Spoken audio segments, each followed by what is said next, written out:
Good evening, Philippines and the world. Today is Tuesday, the 13th of June, 2023.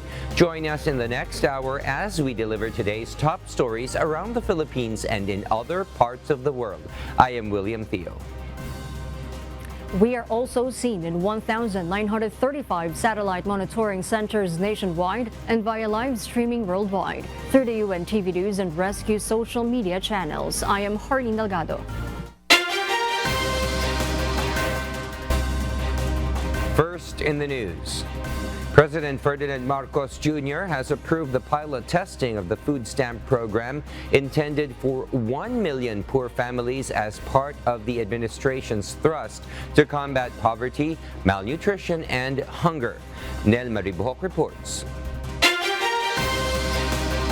President Ferdinand Marcos Jr. gave the thumbs up to the proposed food stamp program of the Department of Social Welfare and Development. The President gave the approval during a sectoral meeting with DSWD Secretary Rex Gatchalian and other members of the cabinet in Malacanang. It's all green lights go na for the pilot, which will take place shortly. From the pilot, we will see the nuances. What needs to be improved, what needs to be enhanced, what needs to be discontinued. It'll run for 6 months. The President, Secretary Gatchalian, said also wants to bring in pregnant, lactating mothers as the DSWD has started looking into the stunting problem in the country. The President also wants to bring in pregnant, lactating mothers kasi we have to start looking at stunting in this country, and the first 1,000 days program is very important. For his part, Health Secretary Teodoro Herbosa said the food in this program should be of nutritional value. Napansin nyo, ang vitamins ng buntis iba sa vitamins na ordinaryong tao. Kasi nakapasok na doon yung folic acid, iron, and several things that the baby needs. So, yun. And we're going to make sure that all pregnant women, whether they're teenage, unplanned pregnancy, should be able to get. The Food Stamp Program, or the Walang Gutom 2027, aims to provide electronic benefit transfers that will be loaded with food credits amounting to 3,000 pesos to purchase a select list of food commodities from DSWD accredited local retailers. It intends to target the bottom 1 million households who belong to the food poor criteria as defined by the Philippine Statistics Authority. Nel Maribuhok, UNTV News and Rescue. We serve the people, we give glory to God.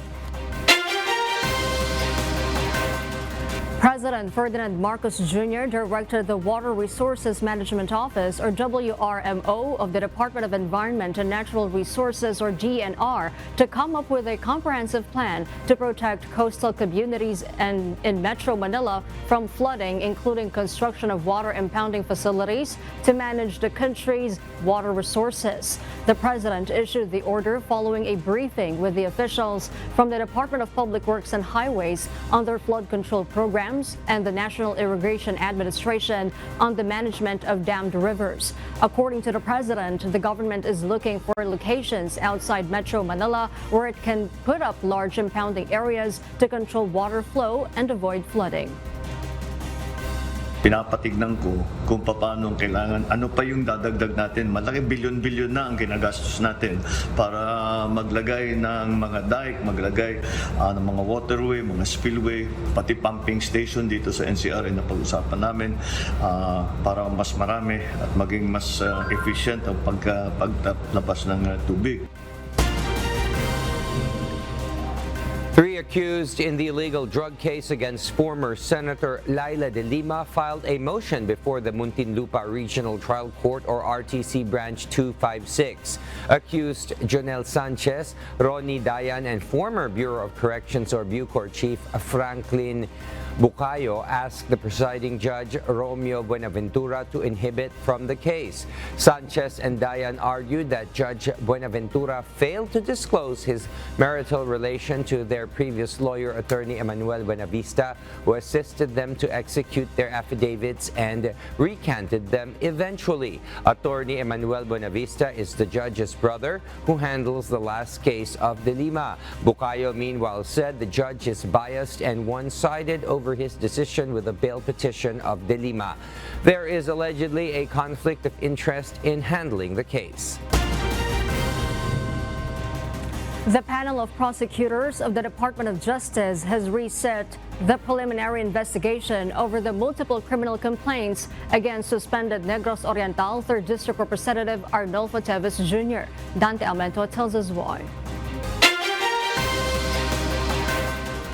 The camp of Negros Oriental 3rd District Representative Arnolfo Teves Jr. did not attend in today's preliminary investigation for the multiple murder, frustrated murder, and attempted murder against the legislator. This is over the Pamplona massacre that killed Governor Roel Digamo and several civilians. Department of Justice or DOJ Secretary Crispin Boyeng Rimulya said the preliminary probe is reset for June 27. One more setting on the 27th.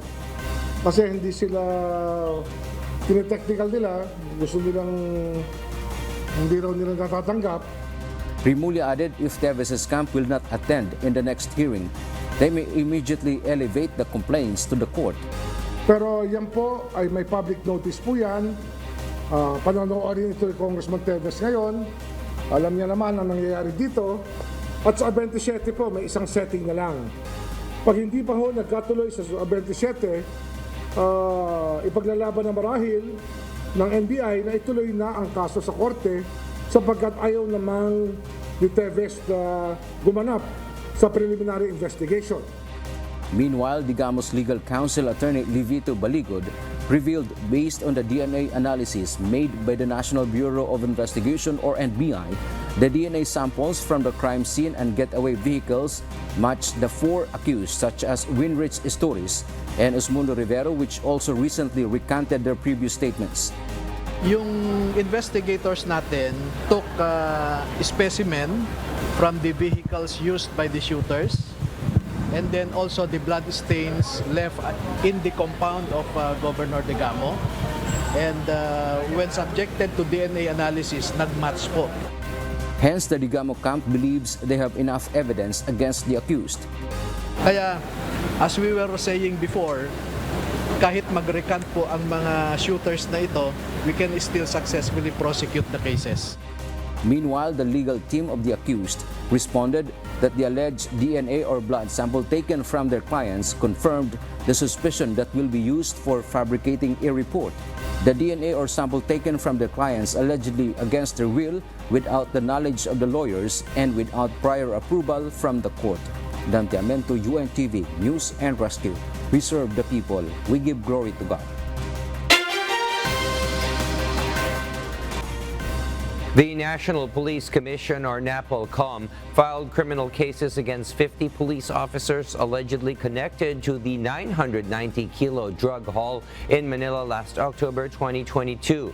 12 of the said numbers are police commissioned officers, while 38 are non-commissioned officers. DILG Secretary Benhar Abalos said the NAPOLCOM filed the cases last Friday in the Ombudsman.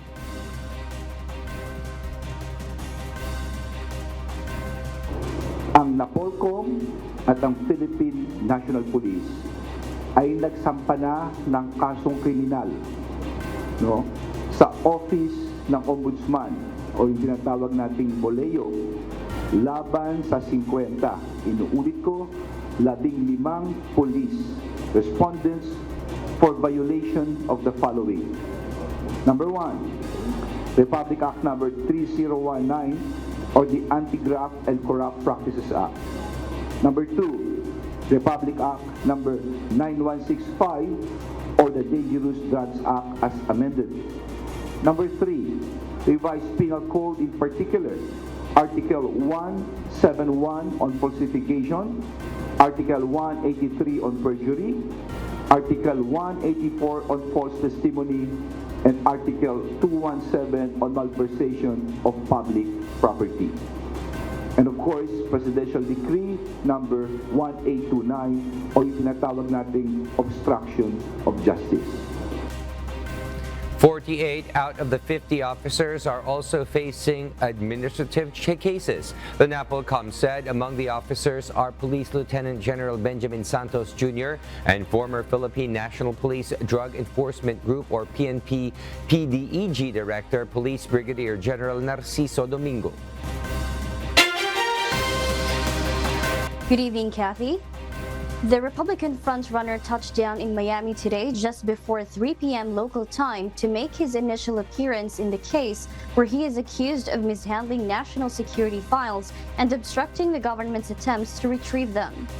This after last week's 37-count indictment resulting from the discovery of more than 100 classified documents in Trump's private Florida resort, Mar-a-Lago, back in August.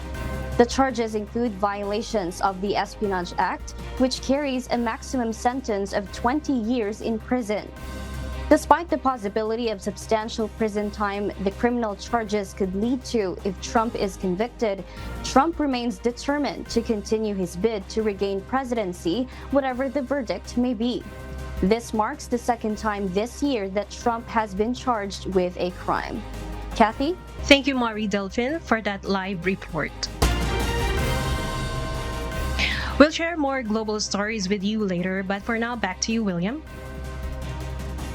Yes, thank you, Kathy. Thank you, Kathy. For those watching our live streaming on YouTube, please click the subscribe button you see on your screen and ring the bell for notification. You may also follow us on Facebook.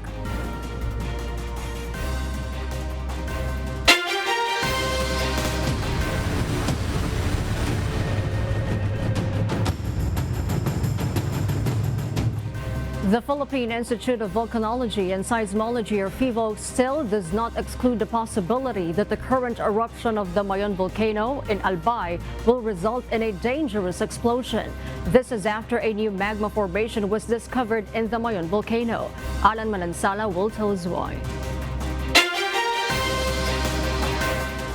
Senior Science Research Specialist Dr. Paul Alanis of Mount Mayon Observatory of the Philippine Institute of Volcanology and Seismology, or PHIVOLCS, explained that based on their scientific study, the presence of a new lava dome in Mayon crater is an indication that there is a new magma formation in the volcano. This means that a dangerous volcanic eruption is still possible in Mount Mayon.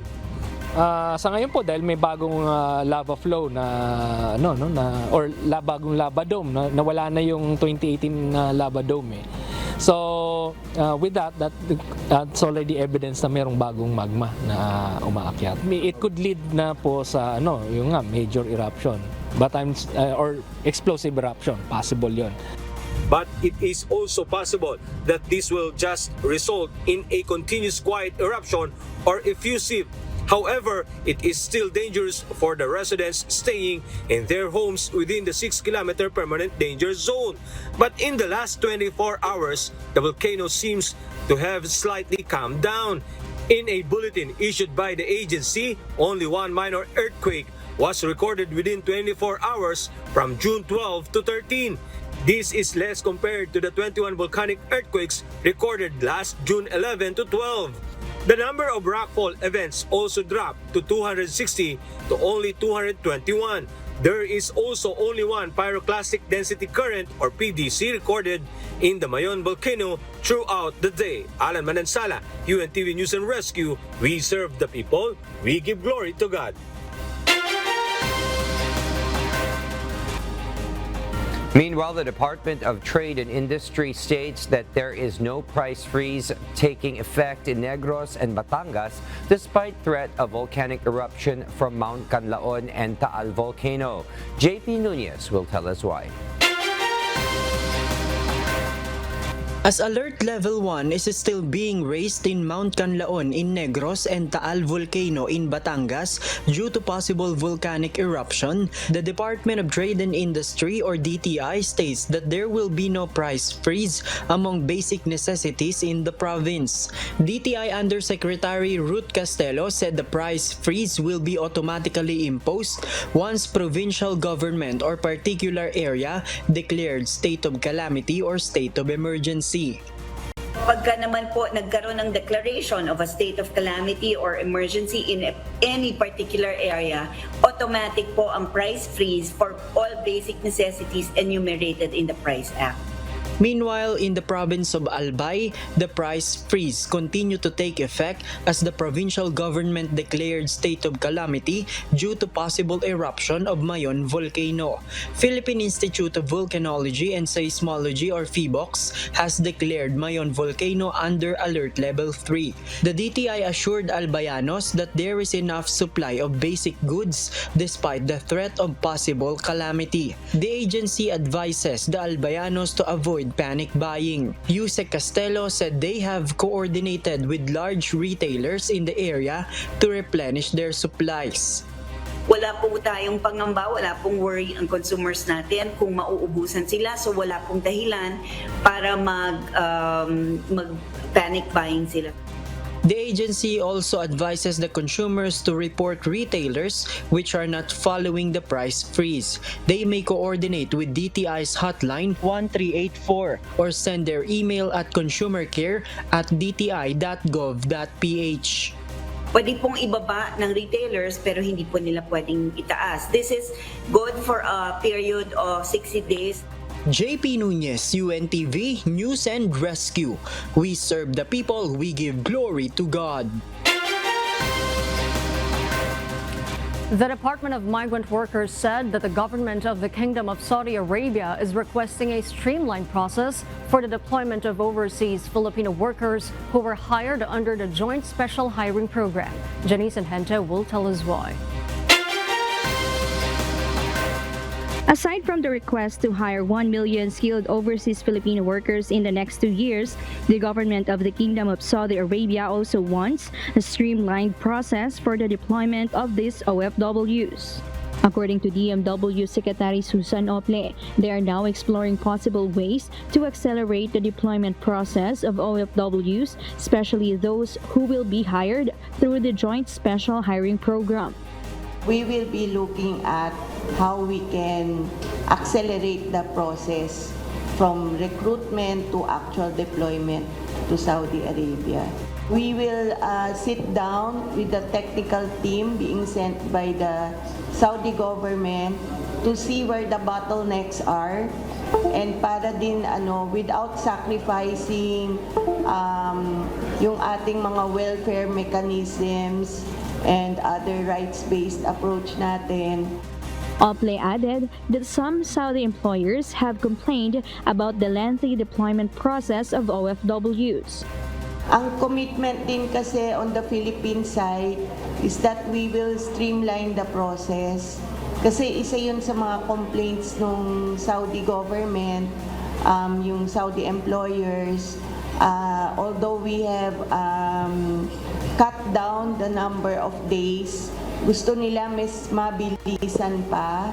Kasi isa sa mga challenges nila, yung scheduling ng PIDOS.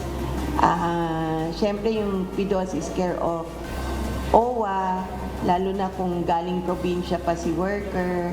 And then also yung sa TESDA naman, yung pagkuha ng mga certificates, especially for the skilled workers.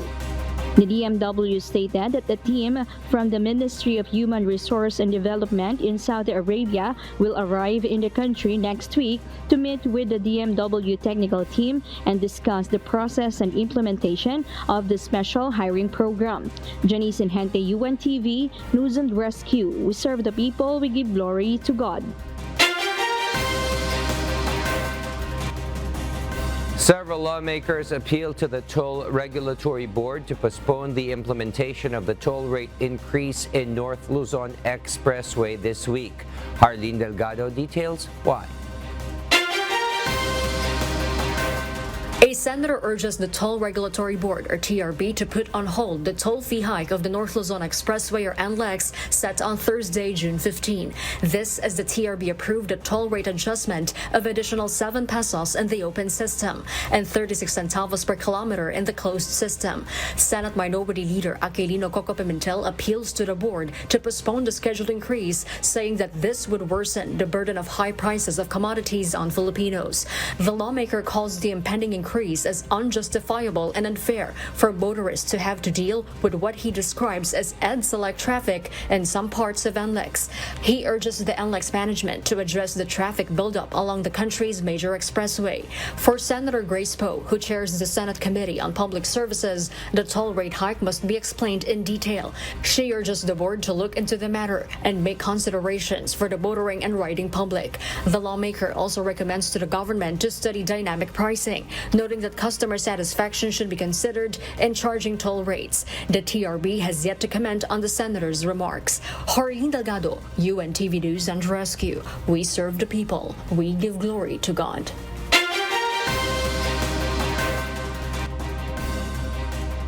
Ukraine is attempting an extraordinary difficult tactical operation, according to a United States-based Institute for Study of War.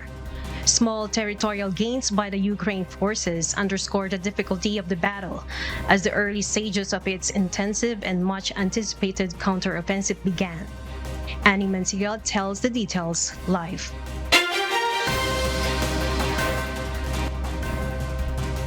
Good evening, Annie. Good evening, Kathy. Ukraine has announced that it is continuing to make advances against Russian-occupied territories, both in the southern and eastern regions of Ukraine. Ukrainian Deputy Defense Minister Hanna Maliar made a statement on Telegram announcing the 7 areas that were liberated during the offensive operation in the Donetsk and Tavris regions. Reports say Ukrainian soldiers fought meter by meter to reclaim about 1/5 of their land that were currently occupied by Russian forces. The small territorial gains, including the areas near the eastern city of Bakhmut, underscored the difficulty of the battle, and President Volodymyr Zelensky commented the Ukraine forces in a video statement saying that the enemy losses are exactly what they needed. Бої жорсткі, але наш рух є. І це дуже важливо. Втрату ворога саме такі, як нам потрібно. Meanwhile, a military correspondent for Russian Daily claimed that Ukraine was attempting to regain ground towards the town of Sarmolivka despite heavy losses. Reports of territorial gains have yet to be verified, with some Western military analysts commented it was too early to draw conclusions. The United States-based Institute for the Study of War said initial results should not be overinterpreted. Kathy? Thank you, Annie Manciel, reporting live from Singapore. A state of disaster was declared on Monday by Pennsylvania Governor Josh Shapiro after the tanker truck caught fire when the truck took an off-ramp and crashed into the wall while trying to drive around the curve at 6:20 a.m. on Sunday. The truck, carrying 8,500 gallons of gasoline, landed on its side and crashed on the wall and ignited fire, causing damages to the Interstate 95 or I-95, a major north-south interstate highway along the east coast of the United States from Miami, Florida to the Canadian border, Holton, Maine. Repairs on the structural damage of I-95 is foreseen to take months, and public is urged to take alternative routes in the meantime. U.S. Transportation Secretary Pete Buttigieg said that federal authorities are now coordinating with the state government to resolve the issue. Pennsylvania police confirmed a body was recovered from the accident, and the remains is now with the Pennsylvania County Medical Examiner. Meanwhile, no criminal investigation will be launched. And those are the reasons behind the news in other parts of the globe. I'm Kathy Navarro, live from Vietnam. Good evening. Former Sultan Governor Suharto Mangundadatu appointed as the new Director General of the Technical Education and Skills Development Authority, or TESDA. New programs will also be implemented to slow down the unemployment rate in the country. Bernadette Tinoy will give us the reports. The Technical Education and Skills Development Authority or TESDA announced that it will prioritize the training courses with its new administration. This is after the turn-appointed Director General Suharto Tengmangodadatu, who is a former Sultan Kudarat governor. We have 319 courses offered, from the carpenter to the highest, no, like even now we have the program for yung language skill. According to Mangodadatu, the agency introduced the 10-point agenda, which includes the TESDA sa barangay that aims to give access to scholarship program in different barangays. Youth entrepreneurship is also included, which has the direct partnership with the Sangguniang Kabataan or SK. TESDA also announced the possible harmonization of K-12 program with TESDA program. Yung mga nag-graduate ng K-12, hindi sila certified na quality compliance. So yun ang i-harmonize namin with the program of the TESDA. Bernadette Tinoy, UNTV News and Rescue. We serve the people, we give glory to God. 376 trainees recently completed the Coast Guard Non-Officers Course Class 95-2022 Mandilaab at the Philippine Coast Guard or PCG Regional Training Center in Taguig. In the message of Coast Guard Admiral Artemio Abu, Commandant of the Philippine Coast Guard, he emphasized that the 6 months of strict training of the cadets will prove the physical, mental patience, and determination of the new PCG members. He also encouraged new PCG members to be humble and kind public servants. This is an additional force to the PCG as implementation of maritime safety, environmental protection, search and rescue, law enforcement, and maritime security. Last February, PCG said that their target is to recruit over 4,000 personnel this 2023. The Department of Health has already given the donated bivalent vaccines in local government units. The agency will now work on procuring more vaccines as the country needs more supply of the bivalent vaccines. Gladys Tuabi will tell us why. The Department of Health or DOH has seen the need of more bivalent vaccines in the country, especially now that the protection from the previous vaccines has become less against COVID-19. The agency is already working on some requirements for the procurement of the needed additional supply. Meron lang snag and issues kasi nawala yung public health emergency na eh. So the issues of the vaccine in terms of the EUA. So to procure it, kailangan marehistro siya sa ating FDA. So merong snag doon, but we are trying hard to get all this bivalent. From the 390,000 doses of donated bivalent vaccines received in the country, it has already been distributed to the regional hubs of DOH, and majority of these were given to the National Capital Region. So number 1, of course, the elderly. Number 2, yung may comorbidity. Number 3, yung healthcare workers na paso na yung kanilang... Kasi di ba inuna rin natin yung healthcare workers, so nag-wane na siguro yung immunity nila. According to Health Secretary Ted Herbosa, the vaccines have only 6 months shelf life, which is why it is needed to be given immediately to the priority sector. Gladys Tuabi, UNTV News and Rescue. We serve the people, we give glory to God.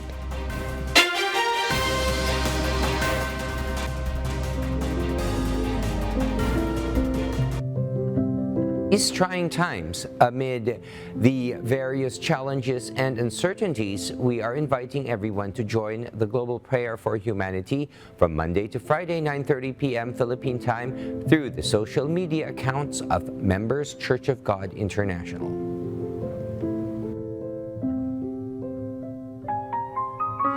And before we close, we will leave you with a word, giving glory to God. From the book of John, chapter 12, verse 26, it says, "If any man serve me, let him follow me, and where I am, there shall also my servant be. If any man serve me, him will my Father honor."